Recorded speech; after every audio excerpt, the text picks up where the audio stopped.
மாற்றம் என்பது உடனேலாம் மாறாது. இன்றைக்கி பெண்கள்கிட்ட நான் அதிகமாக சொல்கிறது, வீட்டில் உள்ள மூத்தவங்கள் மீது ஒரு கரிசனம், ஒரு அன்பை வெளிப்படுத்துங்க. அந்த குழந்தைகளை அவங்களோட இணைச்சி விடுங்க. அவங்களுக்காக துவா செய்யுங்க. அந்த துவாவை அந்த குழந்தைகள்கிட்ட பேசுங்க. நான் உனக்கு இன்றைக்கி துவா செஞ்சேன், எனக்கு நீ துவா செஞ்சியான்னு கேளுங்க. அந்த அந்த ஏஜில் கொஞ்சோன்னு கவனம் செலுத்துங்க. குழந்தைகளை எழுந்திருக்கும் போது பக்கத்தில் உட்காருங்க, மெதுவாக எழுந்திரிங்க. நைட்டு படுக்கும்போது பக்கத்தில் உட்காந்து படுக்க வைங்க. இதெல்லாம் ஒரு தாய் ஒரு தந்தை செய்ய வேண்டிய விஷயம். சின்ன சின்ன வார்த்தைகளை பேசுங்க, சின்ன சின்ன கருத்துக்களை பகிர்ந்து கொள்ளுங்க. அந்த 6 வயசுக்குள்ள ஒவ்வொரு பெற்றோர்களும் உறுதி கொள்ளணும், என்னுடைய குழந்தைய இன்ஷா அல்லாஹ் 6 வயதுக்குள்ள குர்ஆனை பார்த்து முறைப்படி ஓதத் தெரிந்த குழந்தையாக உருவாக்குவேன் அப்படிங்கிற ஒரு மிகப்பெரிய ஒரு ஒரு ஒரு சபதத்தை நம்ம ஏற்கணும். குர்ஆன் என்பது நமக்கு கொடுக்கப்பட்ட மிகப்பெரிய முஅஜிஸா. ஆனால் இன்னைக்கு 3% மக்கள் தான் குர்ஆனை பார்த்து ஓத தெரியும். வாழ்க்கையை சந்தோஷங்கிறது வெறுமன பணக்காசுகள் மட்டுமல்ல. சந்தோஷங்கிறது நம்மையும் நம்முடைய குடும்பத்தையும் அல்லாஹோடு இணைப்பது தான் சந்தோஷம். நசீபுங்கிறதே என்னென்னா, அல்லாஹ் நசீபை கொடுக்குறான் அப்படின்னு சொன்னால் அது என்னென்னா, நசீபுங்கிறதே மனிதர்களை அல்லாஹோடு இணைக்கிறது தான். முசீபத்துனா என்னென்னா, அது ஆக்சிடென்ட் கிடையாது. முசீபத்துங்கிறது நோய் வந்துட்டா முசீபத் இல்லை. யாருக்கு இறைவனுடைய தொடர்பு கிடைக்கலையோ அதுதான் அவங்க வாழ்க்கையில் இருக்கக்கூடிய மிகப்பெரிய முசீபத். இன்றைக்கி பல குடும்பங்களில் டிஸ்பியூட், பிரச்சனை, சண்டை.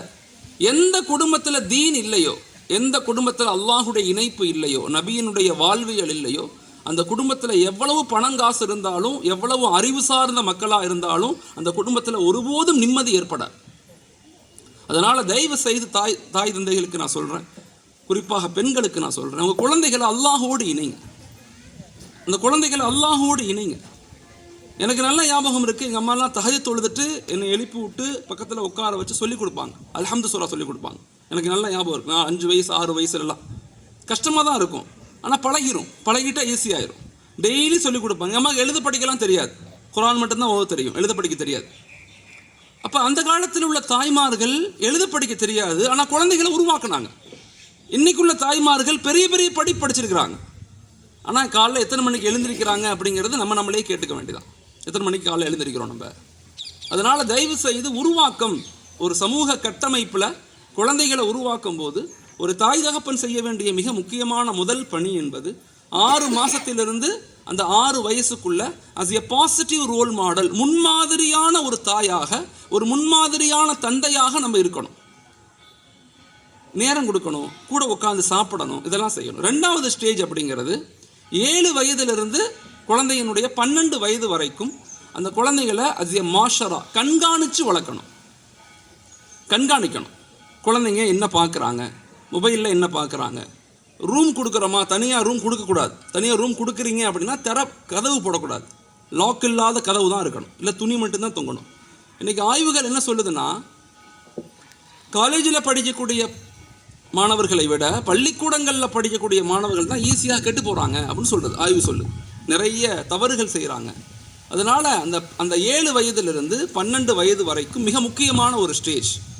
அந்த ஸ்டேஜில் அந்த குழந்தையோடு ஒரு பெற்றோர் பாண்டிங்கை உருவாக்கணும், ஒரு பாண்டிங் ஏற்படணும். 2 பேர்த்துக்கு மத்தியில் ஒரு நெருக்கம் இருக்கணும். எத்தனை தாய்மார்கள் தந்தைமார்கள் குழந்தைகளுக்கு முத்தம் கொடுக்குறீங்க? டெய்லி முத்தம் கொடுக்கணும். ஒரு ஆண் குழந்தைக்கு ஒரு பெண் நெத்தியில் முத்தம் கொடுக்கணும் அம்மா, ஒரு பெண் குழந்தைக்கு அத்தா நெத்தியில் முத்தம் கொடுக்கணும். முத்தம் கொடுத்து பழகணும், அன்பாக பேசணும். எழுப்பும்போது நான் அறிவு இருக்கா, இந்த நேரமாச்சுன்னு திட்டக்கூடாது. பக்கத்தில் உட்காந்து கொஞ்சம் மெதுவாக கையில் வச்சு தான் எழுப்பணும். நைட்டு படுக்கும்போது பக்கத்தில் உட்கார வச்சு தான் படுக்க வைக்கணும். இங்கே என்னென்னா எல்லாரும் பிஸி ஆகிட்டோம், எல்லாரும் பிஸி, அத்தாவும் பிஸி, அம்மாவும் பிஸி. பிஸினா அது உண்மையான பிஸியாக வளர்ச்சி அடைஞ்சிட்டோம். பிஸியாகி பெரிய அப்படியும் இல்லை, சம்பாத்தியமும் பெருசாக ஒன்றும் ஆக மாட்டேங்குது, ஆனால் பிஸியாகவே இருக்கிறதா காட்டிக்கொள்கிறோம். குழந்தைகளுக்காக ஒரு நேரம் கொடுக்கணும், அவசியமாக குழந்தைகளுக்கு நேரம் கொடுக்கணும். இப்போ நான் சமீபத்தில் ஒரு 3 நாளைக்கு முன்னே என் பொண்ணோட நான் பேசிக்கிட்டு இருந்தேன். என் பொண்ணு என்கிட்ட கேட்குறாங்க, அதான் நீங்கள் முதல்ல மாதிரி என்னை குட் கேர்ள்னு சொல்ல மாட்டேங்கிறீங்க, குட்டுங்கிற வார்த்தையை எனக்கு பயன்படுத்த மாட்டேங்கிறீங்க. நான் என்ன செஞ்சுருக்கேன் பார்த்தீங்களா, எவ்வளோ ஹோம்ஒர்க் பார்த்தீங்களா, எவ்வளோ ஹோம்ஒர்க் எழுதியிருக்கிறேன், நான் எத்தனை போட்டியில் கலந்துருக்கிறேன், இல்லைப்பா எனக்கு எல்லாமே தெரியும், தெரிஞ்சாலும் நீங்கள் குட்டுன்னு சொல்லவே இல்லைன்ட்ட, வெரி குட் சொல்ல மாட்டேங்கிறீங்க, சொல்லுங்கள் அப்படின்னு கேட்குறாங்க. அப்ரிஷியேஷன். ஒரு குழந்தைகளுக்கு 4A ஃபார்முலான்னு சொல்லுவாங்க, அதுக்கு பேர் 4A. அந்த குழந்தைகள் மீது ஒரு அட்டென்ஷன் இருக்கணும். நம்ம அஃபெக்ஷனை வெளிப்படுத்தணும். Affection, okay, affection. அப்பப்போ வந்து அன்பை வெளிப்படுத்தணும். நான் உன்னை நேசிக்கிறேன், அல்லாஹ் நமக்கு எல்லாமே கொடுப்பான், நீ கவலைப்படாத, நல்லா படி. எல்லா நிலையிலையுமே அந்த குழந்தைகள் மீது ஒரு அன்பை வந்து அப்பப்போ வெளிப்படுத்தணும். அதே மாதிரி வந்து அப்ரிசியேஷன், பாராட்டணும். குழந்தைகள் அப்பப்போ என்ன செய்யணும்? பாராட்டணும். அப்பப்போ குழந்தைகள் என்ன செய்யணும்? பாராட்டணும். ரொம்ப நல்லா இருக்கும், உன் ட்ரெஸ் நல்லா இருக்குது. நேற்று நான் இங்கே வியாழக்கிழமை நான் ஒரு மீட்டிங் கிளம்பிக்கிட்டு இருக்கேன். என் மனைவி சொன்னாங்க, இப்போ இங்கே பாருங்கப்பா, இந்த என் 2வது பொண்ணு வந்து லைட்டாக உடம்பு சரியில்லைங்கிறா, ஸ்கூல் போக மாட்டேங்கிறா, நீ என்னென்னு கேளு அப்படின்னு சொல்கிறாங்க. என் ஒய்ஃப் என்கிட்ட இப்போ கேளுங்க, என்னென்னு கேளுங்கன்னு சொல்கிறாங்க. நான் போனேன், படுத்துருக்கா என் பொண்ணு படுத்துருக்காங்க. நான் பக்கத்தில் போயிட்டு மறுபடி ஸ்கூல் போகலையா இன்றைக்கின்னு கேட்டேன். நேற்று ஸ்கூல் போகல, உடம்பு சரியில்லை, இன்றைக்கி போகலையா? இல்லை எனக்கு மாதிரி வாயெல்லாம் வலிக்குது, தொண்டையெல்லாம் வலிக்குதுங்கிறாங்க என் பொண்ணு. அப்படியா? நல்லா யோசிச்சுக்க, நீ இங்கேருந்து என்ன செய்வ? உன் தம்பியோட விளாண்டுக்கிட்டே இருப்ப, நேரம் வேஸ்ட் ஆகும், காலம் வேஸ்ட் ஆகும். யோசிச்சு முடிவு செய். நீ போனால் ஸ்கூலில் போனால் நிறையா லேர்ன் பண்ண முடியும், கற்றுக்கலாம் நிறையா. நீ உன் டைம் நேரத்தை வேஸ்ட் பண்ணக்கூடாது. அவள் 4th தான் படிக்கிறாங்க, 4th படிக்கிறாங்க. நான் இவ்வளவும் சொல்கிறேன், நான் நினச்சிக்கிட்டே அவளுக்கு புரியாதுன்னு சொல்லிட்டு நான் போயிட்டேன். நீ உன் இஷ்டம்தான், ஸ்கூல் போகிறதுனா போகலாம், இல்லை உடம்பு சரியில்லை ரெஸ்ட் எடு அப்படின்னு சொல்லிட்டு போயிட்டேன். வீட்டுக்கு வரேன், ஸ்கூல் போயிட்டாங்க. ஸ்கூல் போயிட்டு என்கிட்ட சொன்னாங்க, நான் ஸ்கூல் போயிட்டேன்னு சொன்னாங்க. அப்படியே நான் ஹக் பண்ணேன், என் பிள்ளைய நான் ஹக் பண்ணிவிட்டு, வெரி குட், இல்லை எனக்கு நீங்கள் சொன்னது புரிஞ்சுங்கிறா. 4th இயர் படிக்கக்கூடிய என் குழந்தை என்கிட்ட சொல்கிறா, நீங்கள் சொன்னது காலைல எனக்கு பண்ண அட்வைஸ் எனக்கு பிடிச்சிருந்துச்சு, என்னை திட்டலை, என் மேலே கோச்சிக்கலை, என்னை அதட்டலை, இவ்வளவும் சொல்கிறா. 4வது படிக்கக்கூடிய ஒரு பெண் குழந்தை என்கிட்ட பேசக்கூடிய முறை எனக்கு ஆச்சரியமாக இருந்துச்சு. என்னை திட்டலை, என் மேலே கோச்சிக்கலை, என்னை அதட்டலை, வந்தீங்க ஸ்கூல் போனால் நல்லா இருக்குன்னு சொன்னீங்க, நேரத்தை வேஸ்ட் பண்ணாதுன்னு சொன்னீங்க. நான் அப்புறம் யோசித்தேன், உண்மை தானே எனக்கு உணர்ந்தேன். நான் ட்ரெஸ் மாற்றி நான் ஸ்கூல் போயிட்டேன். இப்போ குழந்தைங்க வந்து அவங்கள்ட்ட உள்ள அண்டர்ஸ்டாண்டபிள், நம்ம இதை குழந்தைகள்கிட்ட பேசணும். ஒரு விதமான புரிதல் தன்மையை ஏற்படுத்தணும். குழந்தைகள் புரிதல் தன்மை இது உடனே ஏற்படாது. கொஞ்சம் கொஞ்சமாக தான் நம்முடைய ஆட்டிடியூட், நம்முடைய பழக்க வழக்கம், நம்ம பேசக்கூடிய வார்த்தைகள், நம்ம அவங்கள ஹக் பண்ணுறது, நம்ம அவங்கள வந்து முத்தம் கொடுக்கறது, அவங்களுக்காக நான் துவா செய்கிறது, இது போன்ற சில விஷயங்களை ஒரு பெற்றோர்கள் இன்றைக்குள்ள மிக முக்கியமான ஒரு பகுதியாக நான் ஃபீல் பண்ணுறது. சமுதாய சேவைகள்லேயே நான் ரொம்ப முக்கியமாக நான் கருதக்கூடிய ஒரு விஷயம் என்னென்னா குழந்தை வளர்ப்பு தான். பெற்றோர்கள் என்னதான் சமுதாயம் பின்னடைஞ்சிருச்சு, கல்வியில் பின்தங்கிட்டோம், பொருளாதாரத்தில் பின்தங்கிட்டோம், சமூக நிலையில் பின்தங்கிட்டோம், இது எல்லாத்துக்கும் தீர்வு என்ன? நெக்ஸ்ட் ஜெனரேஷனை வலுவாக, நீண்ட இலக்குள்ள, சமூக பொறுப்புள்ள, பாசிட்டிவ் எனர்ஜி உள்ள, ஒரு வலிமையான கல்வியுள்ள சமூகத்தை உருவாக்காத வரைக்கும் இந்த சமூகம் எத்தனை மீட்டிங் பேசி எவ்வளவு போராட்டம் நடத்தினாலும் ஒன்றும் நடக்க போகிறதில்லை. Next generation, we have to more focus on next generation. வருங்கால சந்ததிகள் மீது கவனம் செலுத்தணும், வருங்கால சமுதாயத்தின் மீது கவனம் செலுத்தணும். இப்போ அதனால் தயவு செய்து நான் சொல்கிறேன், 7 வயதிலிருந்து 12 வயதுக்குள்ள டீச்சர்ஸாக இருக்கட்டும், பேரண்ட்டாக இருக்கட்டும், கொஞ்சம் ஒரு பாண்டிங்கை ஏற்படுத்துங்க. சேர்ந்து உட்காந்து சாப்பிடுங்க. ஒரு நாளைக்கு ஒரு வேளையாவது சேர்ந்து உட்காந்து சாப்பிடுங்க. நீங்கள் குழந்தைக்கு உணவு பரிமாறுங்க, குழந்தை உங்களுக்கு உணவு பரிமாறட்டும். சேர்ந்து உட்காந்து சாப்பிடும்போது துவா கேளுங்க. சாப்பாட்டு துவா என்ன, ஒழுக்கம் என்ன சொல்லுங்கள் பார்க்கலாம். எதையுமே ஆர்டராக கேட்காதீங்க. ஆர்டரா சொல்லு அப்படின்னு சொல்லாதீங்க. சொன்னால் நல்லா இருக்கும், நீ சொல்கிறியா, நீ என்ன நினைக்கிற சொல்கிறியா, இப்படி ஒரு கொஷின்ஸை ரைஸ் பண்ணுங்க. அழகழகாக அவங்களுக்கு புரிய வைங்க. நம்மளை விட நல்ல மக்கள் நம்முடைய குழந்தைகள், நிச்சயமான நம்மளை விட அறிவாளிகள், நம்மளை விட சிறந்த மக்கள் அவங்க. ஆனால் நாம் அதை அப்படி அணுகிறோமா? வீட்டில் எப்படி சாப்பிட்றோம்? எல்லோரும் மனதில் கை வச்சு பாருங்கள். டிவி ஓடிக்கிட்டு இருக்கோம், ஒரு குழந்தை தோசை வாங்கி சோஃபா மேலே ஏறி உட்காந்துருக்கும், இன்னொரு குழந்தை அத்தா வந்து இந்த ஓரத்தில் எப்படி சாப்பிட்டுக்கிட்டு இருப்பார், அம்மா வந்து ரொட்டி தோசை இப்படி வச்சுக்கிட்டே போகும். நம்ம வீடுகளில் இப்படி தான் அநேக வீடுகளில் நடக்குது. அந்த சுண்ணத்தான முறையில் உட்காந்து ஒரு சுப்ரா விரிச்சு, பெரிய பரக்கத்து இருக்குது, பெரிய ரிஸ்க் இருக்குது. அல்லாஹ் வந்து ரிஸ்க்கை கொட்டி கொட்டி கொடுக்குறான். யார் வந்து உணவுகளை சுண்ணத்தான முறையில் சாப்பிட்றாங்களோ அவங்களுக்கு அல்லாஹ் என் வாழ்க்கையில் உணர்ந்து நான் சொல்கிறேன், ரிஸ்க்கை கொட்டி கொட்டி கொடுக்குறான். ஆனால் நாம் அப்படி சாப்பிட்றோமா? எந்த விதமான சுண்ணத்தான வாழ்வியல் முறையும் நம்ம கடைபிடிக்கிறது இல்லை. கடைபிடிச்சா அல்ஹம்துலில்லாஹ். அப்போ நம்முடைய உணவு முறைகளில் அழகாக சுஃப்ரா விரித்து எல்லாரும் உட்காந்து அவங்களுக்கு இவங்க பரிமாறுறது, அவங்க இவங்களுக்கு பரிமாறுறது, நீ சாப்பிடு நான் சாப்பிடு, துவா ஓத சொல்லி அல்லாஹ்வுக்கு ஷுக்குர் செய்யணும். நான் என் குழந்தைகளுக்கு சொல்லிக் கொடுப்பேன், இந்த அரிசியெல்லாம் எப்படி வந்துச்சு, யார் கொடுத்தா, இது எப்படி கல்டிவேட் பண்ணாங்க, இதெல்லாம் டெய்லி சொல்லணும்னு அவசியம் இல்லை. வாரத்துக்கு ஒரு நாள் பேசும்போது சொல்லுங்கள், மனதில் படுற மாதிரி சொல்லுங்கள். அறிவு சார்ந்த அல்ல, இது உணர்வு சார்ந்த விஷயம், உணர்வு சார்ந்தது, ஒரு ஃபீலிங். இதெல்லாம் இந்த ஃபீலிங்கை மெதுவாக அந்த குழந்தைகளுக்கு அப்படியே ஷேர் பண்ணுங்க, குழந்தைகளுக்கு அப்படியே எடுத்து வைங்க. இப்போ அந்த குழந்தைங்க உங்களை நேசிக்க ஆரம்பிப்பாங்க, உங்களை அறியாமையே உங்களை மீது அன்பு செலுத்த ஆரம்பிப்பாங்க. இந்த பாண்டிங் இங்கே மிஸ் ஆகும் போது தான் இந்த 12 வயசுக்குள்ள மட்டும்தான் ஒரு ஆண் குழந்தையும் சரி ஒரு பெண் குழந்தையும் சரி ஒரு பயம் கலந்த பெற்றோர்கள் மீது ஒரு மரியாதை இருக்கும், பயம் கலந்த மரியாதை. அதே 13 ஏஜுக்கு போயிட்டாங்கன்னா, டீனேஜுக்கு போயிட்டு 13, 14, 15, 16, 17, 18, 19 இந்த 7 வருஷம் டீனேஜ்னு சொல்லுவாங்க. இந்த டீனேஜுக்குள்ளே போயிட்டாங்கன்னா நம்மளால சரி பண்ண முடியாது. நீங்கள் இந்த ஆரம்பத்திலிருந்தே அந்த பழக்கத்தை, அந்த பாண்டிங்கை, அந்த இணைப்பை, அந்த அன்பை நீங்கள் உருவாக்காமல் 16 வயசு 18 வயசில் காலேஜ் ஃபஸ்ட் இயர் படிக்கும்போது என் பிள்ளை என் பேச கேட்க மாட்டேங்கிறான், சொல்கிறதையே விளங்க மாட்டேங்கிறான், மோனா நசியத் பண்ணுங்கன்னா ஒருபோதும் கேட்க மாட்டான். எப்படி கேட்பான்? எல்லா பெற்றோரும் எங்கே வர்றோம்னா இந்த நேரத்தில் தான் வர்றோம். அப்போ பாண்டிங் எங்கே ஏற்படும்னா 12 ஏஜுக்குள்ளே பாண்டிங் வரணும். ஒரு பெற்றோருக்கும் ஒரு தாய்க்கும் ஒரு மகளுக்கும் ஒரு தந்தைக்கும் மகனுக்கும் ஒரு பாண்டிங், சரியான பாண்டிங் இருக்கணும், இணைப்பு இருக்கணும். இந்த இணைப்பு இல்லைன்னா என்ன நடக்கும்? வெளியிருந்து யாராவது பாண்டிங் கொடுக்கும்போது அவன் என்ன நினைக்கிறான், பெற்றோர்களை விட சிறந்தவங்க இந்த பெண் தான், பெற்றோர்களையும் சிறந்தவங்க இந்த ஆண் தான் அப்படின்னு நினச்சிக்கிறாங்க.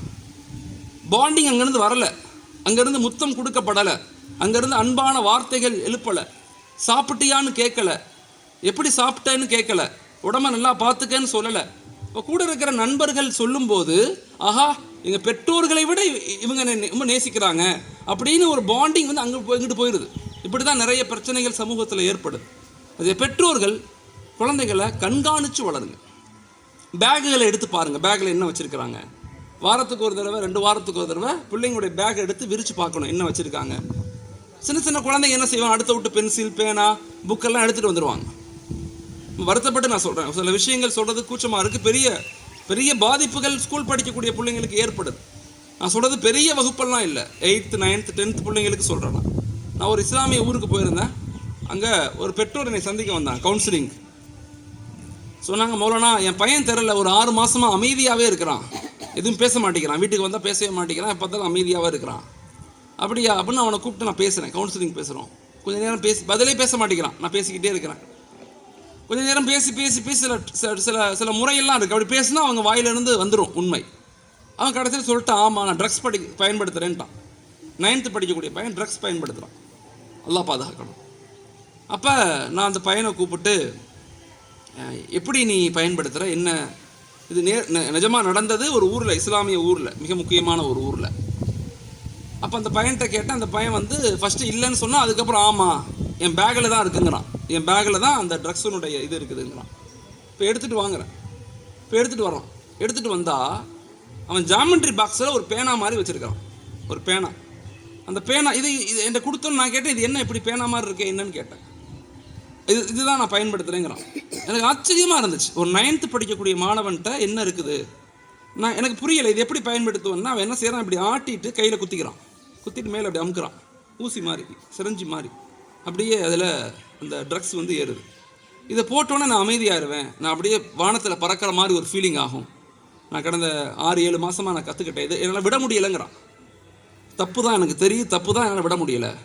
இது அவங்க அப்பா பார்த்துட்டு தேம்பி தேம்பி அழுகிறார். பெரிய செல்வந்தர் அவர், அழுகிறார், தேம்பி தேம்பி அழுகிறார்.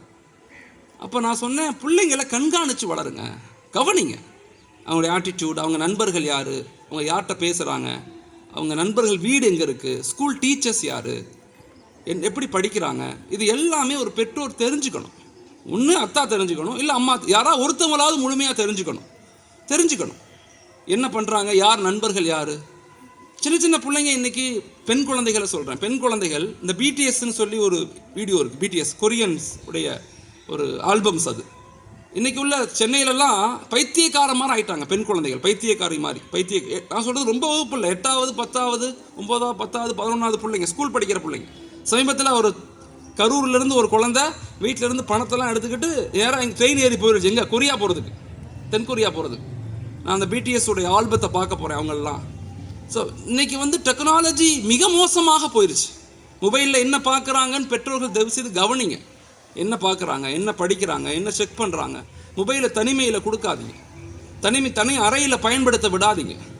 இதெல்லாம் பெற்றோருடைய கடமைகள். ஒன்று நடந்த பிறகு எல்லாரும் வருத்தப்பட்டு ஒரு புண்ணியமும் இல்லை. ஏன்னா இன்னைக்கு காலங்கள் வேக வேகமாக சுழலுது. இது யாரையும் இங்கே குறை சொல்ல முடியாது. நம்ம பிள்ளைங்க நம்ம தான் பாதுகாக்கணும். அதனால் 12 வயசுக்குள்ள அசிய மாஸ்டராக இருந்து குழந்தைகளை கவனிங்க. 3வது ஸ்டேஜ் இருக்கு, அது 13வது வயதிலிருந்து 19வது வயது வரைக்கும். குழந்தைகள்கிட்ட நண்பர்களாக நடந்து கொள்ளுங்க. நண்பர்களாக நடந்து கொள்ளுங்க. தோள் மேலே கை போடுங்க, மடியில் படுங்க, உங்கள் மடியில் படுக்க வைங்க, பக்கத்தில் உட்காருங்க, விளையாடுங்க, சேர்ந்து விளையாடுங்க. என் பொண்ணு 8th படிக்கிறாங்க. ஸ்கூல் விட்டு வருவாங்க. நான் வீட்டில் இருந்தால் கேட்பேன், பாப்பா என்ன படிச்சிங்க, என்ன கற்றுக்கிட்டீங்க ஸ்கூலில் இருந்துன்னு கேட்பேன். ஒன்றும் இல்லையே, எப்பயும் போல தான் சொல்லுவாங்க. சொல்ல மாட்டாங்க, ஷேர் பண்ண மாட்டாங்க. 13வது வயசு வந்தோடனே நம்மள்கிட்ட ஷேர் பண்ண மாட்டாங்க, நம்ம பக்கத்தில் வர மாட்டாங்க, பக்கத்தில் உட்கார மாட்டாங்க. இயற்கையிலேயே அவங்க தனிமையை விரும்புவாங்க. இது யதார்த்தம். உலகத்தினுடைய முறையே அப்படித்தான். நானும் அப்படித்தான் இருந்திருப்பேன், நீங்களும் அப்படித்தான் இருந்திருப்பீங்க. என்ன இந்த காலத்தில் கொஞ்சம் அது ரொம்ப மெச்சூராக தெரியும். நம்ம காலத்தில் அந்த மெச்சூரிட்டி இருக்காது. நமக்கு 10வது படிக்கிற வரையும் ஒன்றுமே தெரியாது. 10வது படிக்கிற வரையும் ஒன்றுமே தெரியாது. ஆனால் இன்றைக்கி அது மாதிரி இல்லை, எல்லாம் மாறி போச்சு, எல்லாம் டெவலப் ஆயிடுச்சு. அப்போ நான் கேட்பேன், அவங்க இல்லை எப்பயும் போல தான் இருந்துச்சும்பாங்க. அப்போ நாங்கள் 2 பேரும் ரிங் பால் விளாடுவோம், வீட்டுக்குள்ளேயே பால் போலாடுவோம். அவங்க பால் போடுவாங்க, நான் பிடிப்பேன், நான் விளாடுவேன். விளாடும்போது அப்போ நான் கேட்பேன், what's going on your school, watts happen அப்படின்னு கேட்டோன்னே சொல்லுவாங்க, இது மாதிரி என் ஸ்கூலில் இத்தனை பிள்ளைங்க இருக்காங்க, இந்த பிள்ளை எனக்கு இதை சொன்னிச்சு, இந்த டீச்சர் இதை சொல்லிட்டாங்க அப்படின்னு சொல்லி அவங்க எல்லாம் சொல்லுவாங்க. எப்போ ஷேர் பண்ணுவாங்கன்னா, நீங்கள் எப்போ இன்வால்வ் ஆகுறீங்களோ அப்போ தான் ஷேர் பண்ணுவாங்க. அது நண்பர்களாக குழந்தைகளுக்கு நாங்கள் மாறணும். மெச்சூரிட்டியாக ஒரு பேரண்ட் இருக்கணும், மெச்சூராக இருக்கணும். எப்போ பார்த்தாலும் திட்டிக்கிட்டே இருக்கக்கூடாது. நான் அடிக்கடி சொல்லுவேன், ஒரு வாரத்துக்கு முன்னாடி என் மனைவி எனக்கு கால் பண்ணுறாங்க. அவங்களும் ஸ்கூல் டீச்சராக இருக்காங்க. கால் பண்ணி சொல்கிறாங்க, இது மாதிரி உங்கள் பிள்ளை சாப்பிட மாட்டேங்கிறா, சாப்பிடவே இல்லை, காலையிலும் சாப்பிடல, மதியமும் சாப்பிடல, என்னென்னு கேளுங்க. நான் ஃபோன் வாங்கி கேட்குறேன், ஏன் சாப்பிட்லப்பா, ஏன் சாப்பிடல? இல்லை டெய்லி உப்புமாவை போடுறான் அம்மா, டெய்லி உப்புமா தான், எப்போ பார்த்தாலும் நேற்று உப்புமா, நேற்று உப்புமா, இன்றைக்கி உப்புமா, முடியல, சாப்பிட முடியல அப்படின்னு சொல்கிறாங்க. அவங்க சொன்னாங்க, என் மனைவி ஏன்ப்பா அப்படி பண்ணுற? இல்லை ஸ்கூலுக்கு நேரமாகிடுச்சு, ரொம்ப கஷ்டமாயிருச்சு, எனக்கு உடம்பு சரியில்லை, அதனால் உப்புமா நான் செஞ்சுட்டேன். அப்போ நான் சொன்னேன், பரவாயில்லப்பா நீ சாப்பிட்டுக்கன்னு சொன்னேன். இல்லை நான் சாப்பிட மாட்டேன். அம்மாவுக்கும் மகளுக்கும் சண்டை, 2 பேரும் சண்டை போடுறாங்க, சாப்பிட மாட்டேன்னு சொல்லி. வீட்டுக்கு வந்தோடனே நான் என் பொண்ணை கூப்பிட்டேன், பேசினேன். எதுக்கு இப்படி கோச்சிக்கிற, ஏன் கோவப்படுற? சூழ்நிலை ஒரு மனிதனுக்கு இருக்கத்தானே செய்யும், பாவம் இல்லையா? அவங்க காலைல நினச்சி கஷ்டப்பட்டு சமைக்கிறாங்களே, அப்படியே அமைதியாக உட்காந்துருக்காங்க. நான் சொன்னேன், எத்தனை பேருக்கு உணவு இல்லை காலில் தெரியுமா? நீ என்னைக்காவது பெக்கர்ஸை பார்த்துருக்கியா? ரோடுகளில் எவ்வளோ பேர் கஷ்டப்படுறாங்க, சாப்பாட்டுக்கு வழி இல்லாமல். நம்ம உணவுகளை வேணான்னு சொல்கிறோமே. இப்படி தான் நான் பேசுவேன், புரிய வச்சேன். உடனே சரி நான் சாப்பிட்டுக்கிறேன், நான் இனிமேல் சாப்பிட்டுக்கிறேன் இன்ஷா அல்லாஹ். அப்போ சொல்லிட்டு சொன்னால் என் பொண்ணு என்ன சொல்கிறாங்க, இப்படி நீங்கள் அமைதியாக சொல்ல மாட்டேங்கிறாங்க, அம்மா திட்டுறாங்க, திட்டுறாங்க, உனக்கெல்லாம் அறிவு இல்லை, உன்னை பட்னி போடணும், உனக்கு சாப்பாடே கிடையாது நாளில் இருந்து, இப்படிலாம் திட்டுறாங்க என்னைய, எனக்கு கோவம் வந்துருச்சு அப்படிங்கிறாங்க. குழந்தைங்க அப்படித்தான் இருப்பாங்க. நீ 7வதுக்கு மேலே போயிட்டாவே குழந்தைங்க டிக்னிட்டி அதிகமாயிரும். இன்றைக்கெல்லாம் திட்டினோம்னா கோவப்படுறாங்க, திரும்பி நம்மள்ட்ட கோவப்படுவாங்க. நம்மள மாதிரிலாம் கிடையாது, எவ்வளோ அடி வாங்கினாலும் திரும்பி கட்டி பிடிச்சிக்குவோம் அம்மா அப்படிலாம் கிடையாது. நம்ம காலம் மாதிரி கிடையாது. குழந்தைங்க அவங்கள்ட்ட நண்பர்களாக தோளில் கை போட்டு ஃப்ரெண்ட்ஷிப்பாக தான் ஒரு மாற்றத்தை ஏற்படுத்தணும். இப்போ குழந்தைகள்கிட்ட சொன்ன எதையும் மறைக்காத, எதையும் நீ என்கிட்ட மறைக்காத, எல்லாத்தையும் ஷேர் பண்ணு. என் மனைவியும் நானும் சரி அடிக்கடி என் குழந்தைகளுக்கு சொல்கிற வார்த்தை அதுதான். இன்றைக்கி உள்ள பெரிய ப்ராப்ளமே அதான். பேரண்ட்டிலேருந்து குழந்தைங்க எல்லாத்தையும் மறக்க நினைக்கிறாங்க, ஹிடன் பண்ணுறாங்க, மறைச்சிக்கிறாங்க. வருத்தம், கஷ்டம், ஃபெயிலு, இல்லை ஸ்கூல் பிள்ளைங்க திட்டாங்க, இல்லை டீச்சர் திட்டாங்க, எதையுமே வீட்டில் சொல்கிறதில்ல, மறைக்க நினைக்கிறாங்க. நீங்கள் சொல்லணும், மறைக்காதன்னு சொல்லணும். எதையும் உன்ட்ட மறைக்காது, எதையும் எல்லாம் சொல்லு, பயப்படாத, நான் உன்னை திட்ட மாட்டேன், நான் உன்னை அடிக்க மாட்டேன், எதுவும் செய்ய மாட்டேன் என்ன சொல்லு. எல்லாமே பிள்ளைங்க அம்மாட்ட ஷேர் பண்ணணும், அத்தாட்ட ஷேர் பண்ணணும். அந்த ஷேரிங் எப்போ வரும்னா, எப்போ நீங்கள் நண்பர்களாக நீங்கள் நெருங்குறீங்களோ அப்போ தான் ஷேரிங் வரும். நீங்கள் நண்பர்களாக இல்லாமல் அப்படியே ஒரு ஹிட்லர் மாதிரி திட்டிக்கிட்டே இருக்கிறது, நீ உன்னை பெற்றதுக்கு அரிசி மூட்டையை பெற்றிருக்கலாம், நீ எல்லாம் எதுக்கு பிள்ளையா பிறந்த, சில நேரங்களில் கோபத்தில் என்ன வார்த்தைகள் வர்றதோ பேசிடுறோம். ஸல்லல்லாஹு அலைஹி வஸல்லம் மேராஜுடைய இரவுக்கு போயிட்டு வந்த பிறகு மக்கள்கிட்ட பேசும்போது பெண்கள்கிட்ட சொன்னாங்க, நான் நரகத்தில் அதிகமான பார்க்கறது பெண்கள் தான் சொன்னாங்க. நரகத்தில் நான் அதிகமாக பெண்களை பார்த்தேன்னு சொன்னாங்க.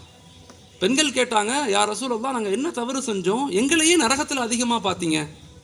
அப்போ நபி சொன்னாங்க, நீங்கள் சீக்கிரமே சபிச்சிடுறீங்க, சீக்கிரமே உங்கள் சாபத்தை வெளிப்படுத்துறீங்க. 2வது, கணவன் உங்களுக்கு கஷ்டப்பட்டு உங்களுக்கு சம்பாத்தியம் பண்ணுவாங்க, ஆனால் பெண்கள் ஒரு செகண்டில் உன்னை கட்டி நான் என்ன வாழ்ந்தேன் அப்படிங்கிற வார்த்தை, அந்த வார்த்தை ஹதீஸ்லேயே வருது. உன்னை கட்டி என்ன வாழ்ந்தேன், எனக்கு நிம்மதியே இல்லைங்கிறத டக்குன்னு என்ன செய்கிறீங்க, வெளிப்படுத்துறீங்க. இது அல்லாஹ்வுடைய கோப பார்வைக்கு சமமானது. வாழ்க்கைங்கிறது வந்து கஷ்டம், துன்பம், இன்பம் எல்லாம் கலந்து தான் இருக்கும். லைஃப்ங்கிறது எப்பயுமே ஒரே நாள் மாதிரி இருக்காது. அப்போ குழந்தைகள் மீது தயவு செய்து சாபங்களை இடாமல், திட்டாமல், கோவப்படுற நேரத்தில் கோவப்படுங்க, கண்டிங்க, தண்டிக்காதீங்க. தண்டனைக்கும் கண்டிப்புக்கும் வித்தியாசம் இருக்குது. கண்டிப்புங்கிறது வந்து அது வந்து மனதை நோகடிக்காது. தண்டனைங்கிறது மனதை நோகடிச்சிடக்கூடாது, மனதை வந்து உடைச்சிடக்கூடாது. ஓகே, என்னதான் நம்ம பிள்ளையாக இருந்தாலும் அவங்களுக்குன்னு சுய சிந்தனை இருக்கும், சுய அறிவு இருக்கும், சுய சுதந்திரம் இருக்கும். அதை நாங்கள் மதிக்கணும், அதை நாங்கள் ஏற்றுக்கொள்ளணும். சிறு குழந்தைகளுக்கு ஒரு எறும்பு ஊறி போனாலும் இடையில போய் கை வச்சுட்டா அந்த எறும்பு நம்ம நிமிர்ந்து பார்க்கும். ஓகே, புழுவுக்கும் என்ன இருக்குது? டிகினிட்டி இருக்குது. புழுவுக்கும் ரோஷம் வரும், புழுவுக்கும் ரோஷம் வரும், எறும்புக்கும் ரோஷம் வரும். அது பெற்றோர்கள் நாம் குழந்தைகளை எப்படி அணுகணும் அப்படிங்கிறது ஒரு கலை. அது அப்போ அது கலையை நம்ம சரியாக பின்பற்றாமல் புள்ள ஒன்று கெட்டு போயிடும். இந்த காலத்தில் என்ன நடக்குது? ஒன்று ஓவர் செல்லம் கொடுக்குறோம், இஷ்டத்துக்கு செல்லம், கண்ணில் பார்க்குறதெல்லாம் வாங்கி கொடுத்துட்றோம், கேட்குறதெல்லாம் வாங்கி கொடுக்குறோம். நோன்னு சொல்லி பழகணும். ஒரு பேரண்ட் வந்து குழந்தைகிட்ட நோ, அது கிடையாது உனக்கு, அழுதான் அழுகட்டும், அடமுடிக்கட்டுங்கிற, கொஞ்சம் நேரம் அடமுடிக்கட்டும், கற்றுக்கதுன்னு கத்தும், அழுத பிறகு யாருமே தூக்கம். எங்கள் வீட்டில் அதெல்லாம் இருக்குது, நாங்கள் சொல்லிடுவோம். என் அத்தாட்டையும் சொல்லுவேன், எங்கள் அம்மாட்டையும் சொல்லேன், பிள்ளைங்க அழுதா தூக்கக்கூடாது, அடமுடிச்ச அழுத தூக்கக்கூடாது. என் பிள்ளை அடமுடிச்ச அழுதா யாரும் தூக்க மாட்டாங்க, எல்லாம் அவங்கவுங்க வேலையை பார்த்துக்கிட்டே இருப்பாங்க. கொஞ்சம் நேரம் அழுவான் என் பையன், கொஞ்சம் நேரம் அழுவான், அழுதுட்டு எல்லாத்தையும் பார்ப்பான், யாரும் தூக்கலையா விறுவிறு அம்மாட்ட போயிடுவான், அம்மாவே கட்டி பிடிச்சிக்குவான், முடிஞ்சு போச்சு. அப்போ குழந்தைக்கு என்ன வேலை எல்லாம் புரிய ஆரம்பிக்கும். நம்ம அடம் முடிச்சு அழுகும்போது யாராவது அப்படியே இந்த இன்னைக்கு உள்ள பெற்றோர்கள், குறிப்பாக பெண்களுக்கு நான் சொல்கிறேன், குழந்தை அழுதாவே போட்டு தூக்கிடுறோம், டக்குன்னு தூக்கி நஞ்சு வச்சுக்கிறோம். அழுகாத அழுகாத, அழுகட்டும்னு விடுவோம், கொஞ்சம் நேரம் அழுகட்டுமே, அழுகட்டும். அடமுடிக்க பழக்கக்கூடாது, அடமெண்ட்டாக மாற்றிடக்கூடாது. அடமெண்ட்டாக கொஞ்சம் கண்டு கொள்ளாமல் விடணும். கொஞ்சம் அழுதா அழுகட்டும், கொஞ்சம் அழுகிற வழி அழுவான், அழுகு முடிச்ச பிறகு நின்று போயிடும். எப்படி நின்றுதானா, நின்றுட்ட பிறகு வந்து கட்டி பிடிச்சிக்குவான். யாராவது தூக்கி கொஞ்சிட்டோம், முடிஞ்சு போச்சு, அவனுக்கு தெரிஞ்சிடும், ஆஹா ஒரு அடிமை சிக்கிட்டான் நமக்கு. இதெல்லாம் நமக்கு தெரியாதுன்னு நினைக்கணும். குழந்தைகளுக்கு அப்படித்தான், அவங்க நாலேஜ், அவங்க நியூரான்ஸ் அப்படித்தான் செயல்படும். தூக்கி ஏன் அழுகுற, ஏன்பா எல்லாம் திட்டுறீங்க, திட்டக்கூடாது, உங்களுக்கு என்ன வேணும், நான் கூட்டி போகிற கடையில் வாங்கி கொடுத்துறது, போய் முடிஞ்சு போச்சு. அந்த குழந்தை முடிவு பண்ணிடும், ஆஹா நமக்கு ஒரு அடிமை சிக்கிட்டான், இன்னுமேல் நம்ம அழுதா அவன் தூக்கிடுவாங்க. அப்போ எல்லா நிலையிலையுமே அந்த குழந்தைகளுடைய மனநிலையை நம்ம விளங்கி தான் லைஃப்பில் வாழணும். நாலாவதாக, குழந்தைகளுடைய 19வது 20வது வயதிலிருந்து 25வது 26வது வயது வரைக்கும் நல்ல அட்வைசராக இருக்கணும். ஒரு ஏஜ் ஆயிடுச்சுன்னா குழந்தைகளுக்கு நல்ல அட்வைஸ் பண்ணணும், அழகழகான சின்ன சின்ன அட்வைஸ். அது வந்து வெறுக்கிற மாதிரி, கஷ்டப்படுத்துகிற மாதிரி இல்லாமல், ஜஸ்ட்டு ஒரு அப்படியே உணர்வு ரீதியாக, நல்லா பார்த்துக்க தம்பி, நல்லா பிஸ்னஸ் பண்ணு, நல்லா டெவலப் பண்ணு, கவலைப்படாத, அத்தா இருக்கேன், அத்தா துவா செய்கிறேன் உனக்காக, இப்படி தான் இருக்கணும். உன்னையெல்லாம் பெற்று இன்னும் ஒரு இலக்கமும் இல்லாமல் இப்படியெல்லாம் பேசிடக்கூடாது. 20-22 வயசு பையனை போய் ஒரு அத்தா வந்து உனக்கெல்லாம் அறிவு இருக்குதா, ஒரு விளக்கமும் இல்லை உன்னை பெற்று, அப்போல்லாம் 2-3 தடவை சொல்லிட்டான், வெக்ஸ் ஆயிடுவான். அதுக்கப்புறம் பக்கத்தில் வரமாட்டாங்க. இதெல்லாம் நமக்கு தெரியறது இல்லை. அதான் நம்ம இப்போ எங்கள் அத்தா என்ன சொல்லுவாங்க, எங்கள் அத்தாலாம் அவங்க அத்தா வந்தாருன்னா நிற்கவே மாட்டார், அங்கிட்டு போயிடுவார். அவர் அங்கே வராருன்னா இவர் அங்கே போயிருப்பார். அப்படித்தான் இருந்தாங்க எல்லாருமே, ஆணும் சரி பெண்ணும் சரி, அத்தா பக்கத்தில் உட்கார மாட்டாங்க. ஆனால் இன்னைக்கு இந்த காலம் அப்படி இல்லை, அத்தாவோட தோல் மேலே கை போடுறாங்க. அப்படித்தான் இருக்கணும். ஒவ்வொரு காலங்களும் மாறும். இந்த காலம் இருக்குதே ரொம்ப ஆப்ஷன் அதிகமாகிருச்சு, ஸ்ட்ரெஸ் அதிகம், மன அழுத்தம் அதிகம். இப்போ நமக்கு ஒரு பாண்டிங் வேணும், ஒரு இணைப்பு, ஒரு பலம் வேணும். ஒரு அத்தா வந்து அந்த குழந்தைகிட்ட அப்படியே இன்பமாக இருக்கணும், அம்மா வந்து எப்பயுமே சப்போர்ட்டிவாக இருக்கணும். சப்போர்ட்டிவ் எப்படின்னா அல்லாஹ்வோட இணைந்ததாக இருக்கணும், தீனோட இணைந்ததாக இருக்கணும். இப்படி ஒரு 4 ஸ்டேஜ் தான் குழந்தைகளுடைய முக்கியமான வளர்ப்புக்கு அடிப்படையான விஷயங்களாக இருக்குது. இதை மையப்படுத்தி தான் நம்முடைய லைஃப்பை, நம்முடைய வாழ்வியலை வச்சுக்கிட்டா ரொம்ப சந்தோஷமாக இருக்கும். குறிப்பாக நான் பெற்றோர்களுக்கு சொல்லிக்கொள்கிறேன், வாழ்க்கையில் 2 விஷயங்களை வாழ்க்கையில் கடைபிடிங்க. உங்கள் பிள்ளைங்க நல்லா இருக்கணும் அப்படின்னா, என் பிள்ளைங்க சமூகத்தினுடைய உயர்ந்த அந்தஸ்துக்கு வரணும் அப்படின்னா, பெற்றோர்களுடைய கடமைகள் என்ன? பிள்ளைகளை வளர்க்குறது ஒரு மிதம் இருக்குது, இன்னொன்று பெற்றோர்களுடைய கடமைகள். ஒன்று, நாம் நல்லவர்களாக முதல்ல இருக்கணும். நாங்கள் நல்லவர்களாக இருந்தால் மட்டும்தான் என் குழந்தைகளுக்கு அல்லாஹுடைய ஹிதாயத் நசீபு கிடைக்கும். வலா தசிறு வாசிரத்தம் விசிற உக்ரா, யாரும் யாருடைய பாவத்தையும் சுமக்க முடியாது. எங்கள் அத்தா செய்த பாவம் எங்கள் அத்தாக்குரியது, நான் செய்த பாவம் எனக்குரியது, என் மனைவி செய்தது என் மனைவிக்குரியது. எல்லாம் அவங்கவுங்க பாவத்தை தான் சுமக்க முடியும், யாரும் யாருடைய பாவத்தையும் சுமக்க முடியாது. ஆனால் பெற்றோர்கள் செய்த தவறான செயல்களுடைய விளைவுகள் குழந்தைகளை தாக்கிரும். இமாம்கள் சொல்லி கொடுக்குறாங்க 3 தலைமுறைகள் அது பாதிக்கும். உதாரணத்துக்கு ஒரு குடும்பம் வட்டி வாங்குறாங்க, இன்ட்ரெஸ்ட் பேஸ்டு வட்டி கொடுக்குறாங்க, வட்டி வாங்குறாங்க. இமாம்கள் சொல்கிறாங்க அந்த குடும்பத்திலிருந்து 3 தலைமுறைகளுக்குள்ள பிச்சைக்காரங்க உருவாயிருவாங்கன்னு சொல்கிறாங்க. பிச்சை எடுக்கக்கூடியவங்க உருவாயிருவாங்க. ஒரு குழந்தை ஒரு ஆணும் பெண்ணும் ஒரு தாய் தகப்பன் அடுத்த வீட்டு சொத்தை பிடுங்கிட்டாங்க. அடுத்த வீட்டு சொத்தை பிடுங்கி அபகரித்து இவங்களுக்குரியதாக நினச்சி வாழ்ந்து அதன் மூலமாக குழந்தைகளை வளர்க்குறாங்கன்னா அல்லாஹ் பாதுகாக்க அந்த குடும்பங்களில் கைகால்கள் இல்லை ஊனமாக இல்லை மென்டலி பாதிக்கப்பட்ட குழந்தைகள் பிறப்பாங்கன்னு சொல்லப்படுது. ரொம்ப கேர்ஃபுல். இதெல்லாம் கிதாபுகளில் இல்லை, ஆனால் இமாம்கள் நமக்கு சொல்லி கொடுக்குறாங்க. இதெல்லாம் வாழ்வியல் முறையில் சொல்லி கொடுக்குறாங்க. இப்போ ரொம்ப ரொம்ப முக்கியமான விஷயம் என்னென்னா, அதிகம் பெற்றோர்கள் நாம் எந்த நிலையிலும் தவறுகள் செய்யக்கூடியவங்களாக அடுத்தவங்களுடைய சொத்துக்களை சுதந்திரங்களை இல்லை அடுத்தவங்களுக்கு கேடு விளைவிக்கக்கூடிய வாழ்க்கையை நம்ம வாழ்ந்துடக்கூடாது. அது நம்மளை பாதிக்குதோ நம்மளுடைய குழந்தைகளை பாதிக்கும். தண்டனை நமக்கு தான். என் குழந்தைக்கு தண்டனை கிடையவே கிடையாது. ஆனால் பாதிப்பு நான் இருக்கும்போதோ அல்லது நான் மூத்தானதுக்கு பிறகு அந்த குடும்பம் எத்தனையோ குடும்பங்கள் நான் கண்கூடாக நான் பார்த்துருக்கிறேன். பெரும் செல்வந்தர்கள் அவங்க வாழ்வியலில் ஒழுங்காக இல்லாததுனால அவங்க பிள்ளைங்கள்லாம் எனக்கு பிரியாணி கடை வச்சுருக்காங்க. பிரியாணி கடை. பெரும் செல்வந்தர்களுடைய குழந்தைங்கள்லாம் பிரியாணி கடை. ஒரு பெரும் ரெடிமேட் பெரிய ஒரு சாம்ராஜ்யம் நடத்தவருடைய புள்ள ஒரு கடையில் போய் சாதாரண டீ மாஸ்டராக இருக்கார். அவ்வளோ பெரிய ஃபேமிலி. காரணம் என்ன? அவங்க பெற்றோர்கள் செய்த தவறுகள். அதனால் பெற்றோர்கள் நாங்கள் எந்த நிலையிலும் சின்ன சின்ன தவறுகள் வாழ்க்கையில் நிகழும். அதை அல்லாஹ்ட்ட தௌபா கேட்டு மீண்டணும். அல்லாஹ்ட்ட கேட்கணும், யா அல்லாஹ் என் பாவத்தின் காரணமாக என்னுடைய பலகீனத்தின் காரணமாக என் குழந்தையை நீ ஒன்றும் செஞ்சிடாத. அல்லாஹ்ட்ட கேட்கணும். அல்லாஹ்வோட உறவுகளை சரியாக வச்சுக்கணும். 2வது, குழந்தைகளுக்கு அகலாக்க சொல்லிக் கொடுங்க, வாழ்க்கையை சொல்லிக் கொடுங்க. 4 விஷயங்களை வாழ்க்கையில் பின்பற்றுங்க. 1, அன்பாக பேசுங்க. எந்த நிலையிலும் அதிகாரத்தை கொண்டு யார்ட்டையும் பேசாதீங்க. அன்பான வார்த்தைகளை பயன்படுத்துங்க. அன்பான விஷயங்களை எடுத்து வைங்க. அன்புதான் ஒரு மாற்றத்தை கொடுக்குமே தவிர அதிகாரமோ வெறுப்புணர்வோ அடுத்தவங்களுடைய குறைகளோ மாற்றத்தை கொடுக்காது. 2வது, அக்செப்டன்ஸ். வாழ்க்கையை ஏற்றுக்கொள்ளுங்க. எல்லா வாழ்க்கையும் நம்ம நினைக்கிற மாதிரி இருக்காது. நம்முடைய வாழ்க்கைக்கு எது சிறந்ததோ அல்லாஹ் நமக்கு அதை கொடுத்துருப்பான். அதை அக்செப்ட் பண்ணுங்க, ஏற்றுக்கொள்ளுங்க. 3வது, உறவுகளோடு சேர்ந்து வாழுங்க. யாரையும் தண்டிக்க ஆசைப்படாதீங்க, மன்னிச்சிருங்க. நான் குறிப்பாக பெண்களுக்கு சொல்கிறேன். உறவுகளோடு சேர்ந்து வாழுங்க, பெரியவங்களோடு சேர்ந்து வாழுங்க. அவங்கள்ட்ட பல குறைகள் இருக்கலாம், பல குற்றங்கள் இருக்கலாம், பல நொயின்னு பேசலாம், வார்த்தைகள் தடினமான வார்த்தைகளாக இருக்கலாம். அவங்க வயசானவங்க, ஒரு ஏஜுக்கு வந்துட்டாங்க, அவங்கள மாற்ற முடியாது. ஆனால் சின்ன வயதுள்ள நம்ம என்ன செய்யணும்? ரொம்ப கேர்ஃபுல்லாக அவங்கள அணுகுங்க. அவங்கள்ட்ட ரொம்ப பாசிட்டிவாக அணுகுங்க. அவங்க எத்தனை காலம் வாழ போகிறாங்கன்னு மனசில் நினச்சிக்கங்க. அவங்கள்ட்ட போய் சண்டை போடாதீங்க, அவங்கள ஒதுக்காதீங்க, அவங்கள கைவிட்டுறாதீங்க. உறவுகள் ரொம்ப ரொம்ப இம்பார்ட்டன்ட் ஆனது. மன்னிச்சிடுங்க எல்லாத்தையும். 4வது மிக முக்கியமான விஷயம், உம்மத்துக்காக துவா செய்யுங்க. நம்முடைய வளர்ச்சியை மட்டுமே யோசிக்கக்கூடாது. நம்ம தெருவில் நம்ம உறவுகளில் எத்தனை பேர் வறுமை கோட்டுக்கு கீழே இருக்காங்க, சாப்பாட்டுக்கு வழி இல்லாமல் இருக்கிறாங்க, நம்ம பக்கத்து வீட்டுக்காரவங்க எத்தனை பேர் கஷ்டப்படுறாங்க, இதெல்லாம் கவனிக்கணும். வாழ்க்கையில் இதெல்லாம் கவனிக்கணும். இது மாதிரி நிகழ்வுகளை நம்ம செய்தோம்னா நம்ம குழந்தைகளுக்கு அல்லாஹ் ஹிதாயத்தை நசீபாக்குவோம். நம்ம குழந்தைகளுக்கு அல்லாஹ் பெரும் பாக்கியத்தை கொடுப்பான். நம்ம நினைக்கிறதை விட பெரும் பாக்கியத்தை கொடுப்பான்.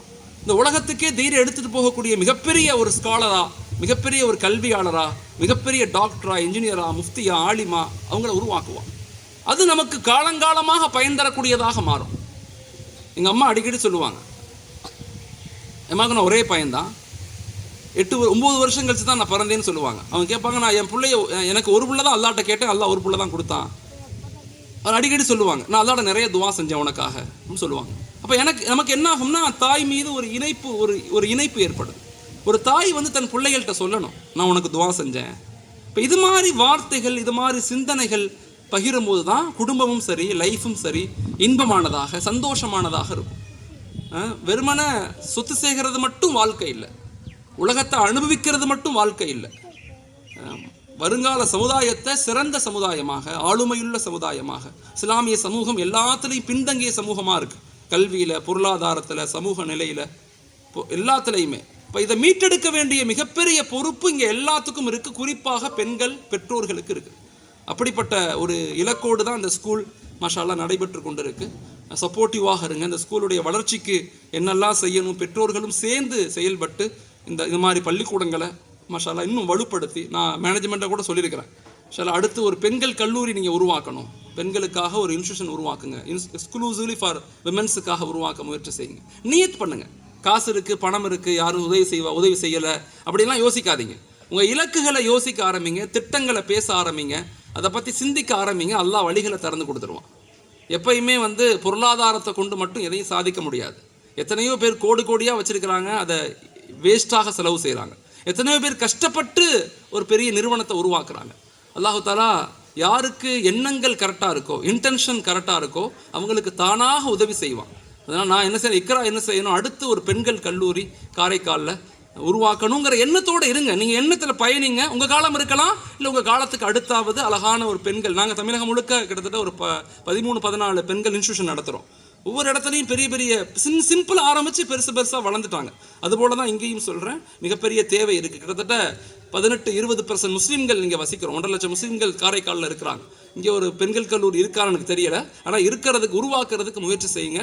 அதை பற்றி யோசிக்க ஆரம்பிங்க. வாய்ப்புகளும் மாஷா அல்லாஹ் உதவிகளும் தானாக கிடைக்கும். அல்லாஹ் தஆலா இந்த ஸ்கூலை, இந்த மக்களை, உங்கள் எல்லாத்தையும் பொருந்திக் கொள்ளணும். ஜஸாக்குமுல்லாஹ். அஸ்ஸலாமு அலைக்கும் வரஹ்மத்துல்லாஹி வபரகாத்துஹு.